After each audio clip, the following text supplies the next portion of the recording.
everyone, Rachel Kaplan here, licensed psychotherapist and the creator and host of the podcast, The Healing Feeling Shit Show. And today we are talking about emotions, the specifics of how to move your feelings. And this video particularly is about sadness.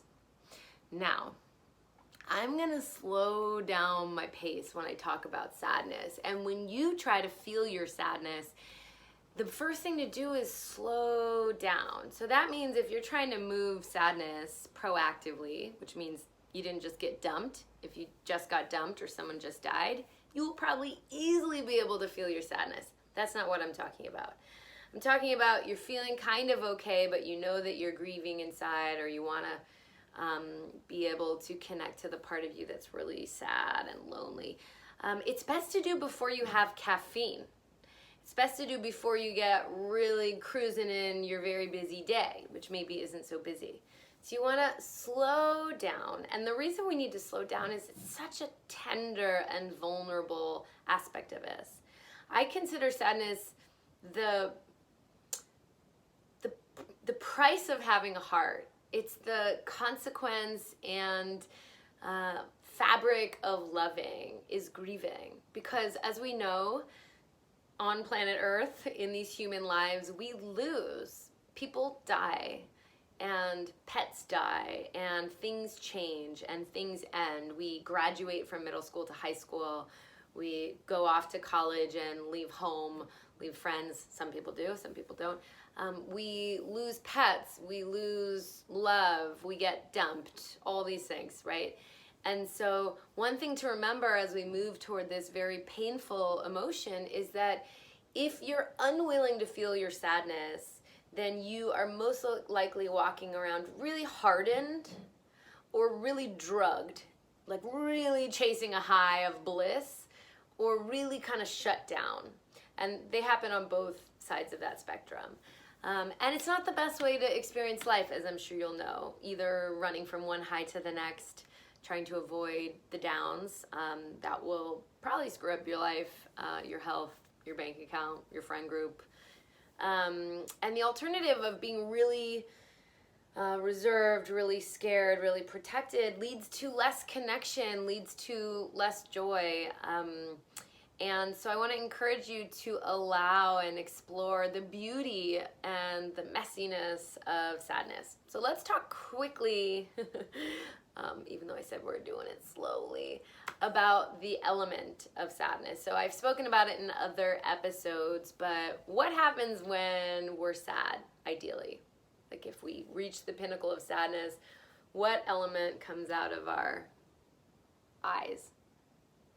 It's water. I'm gonna have a sip. Water.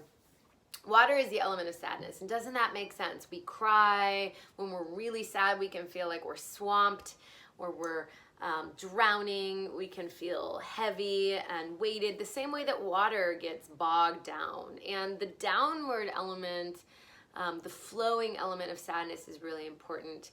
And one more thing around the element, which I spoke to in one other video, is when you're working in the realm of sadness, or when you experience loss, any kind of loss can light up all of the losses you've ever felt.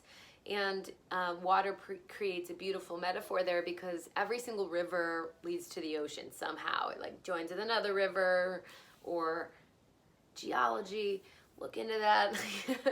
And similarly, all of our grief kind of lights up the ocean of grief, lights up the aspect of us that is relating to impermanence in a painful, tender way. And so don't be surprised when you start crying or grieving, that you're suddenly grieving about your dog that you haven't thought about in 25 years, or your first girlfriend, or whatever it is, okay?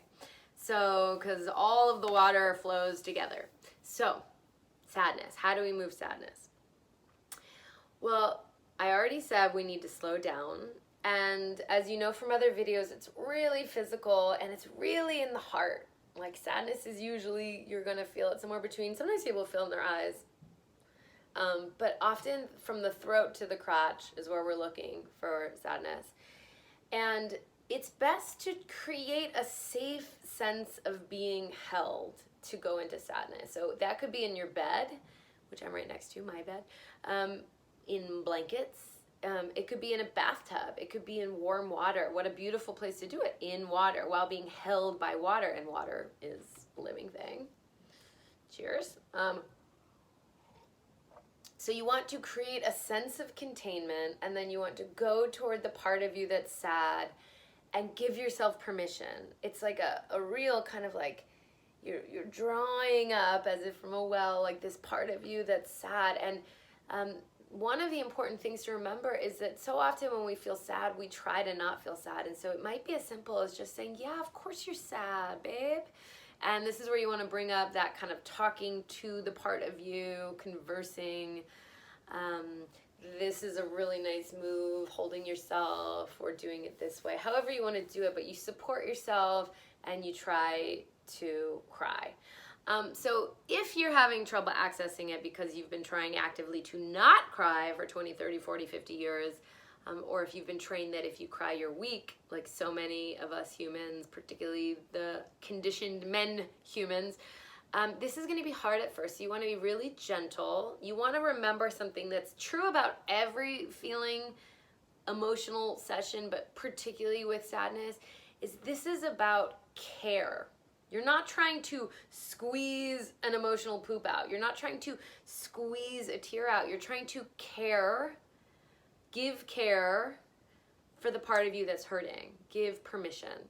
So if you're unable to access the sadness from just neutral, sometimes it's helpful to do things like play sad music, which, oh my God, there's so much amazing sad music.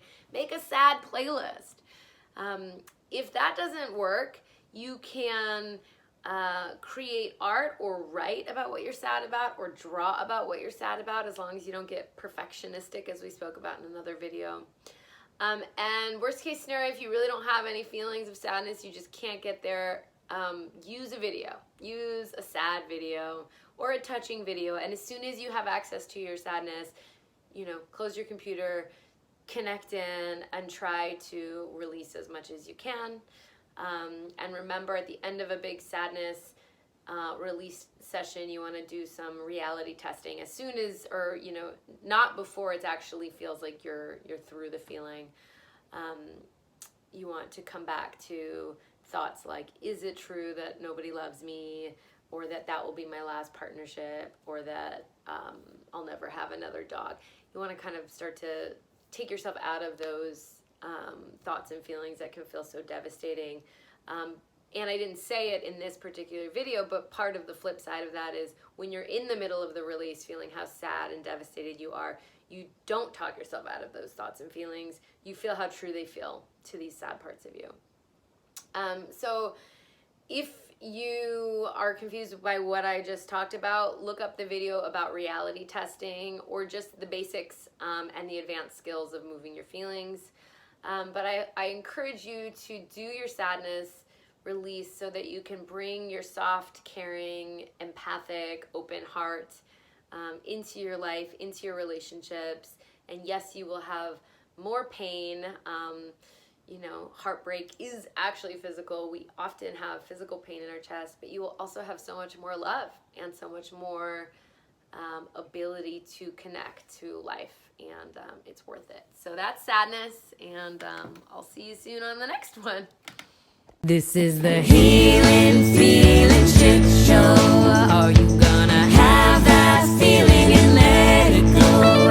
There is no other way to feel whole. This is the Healing Feeling Shit Show.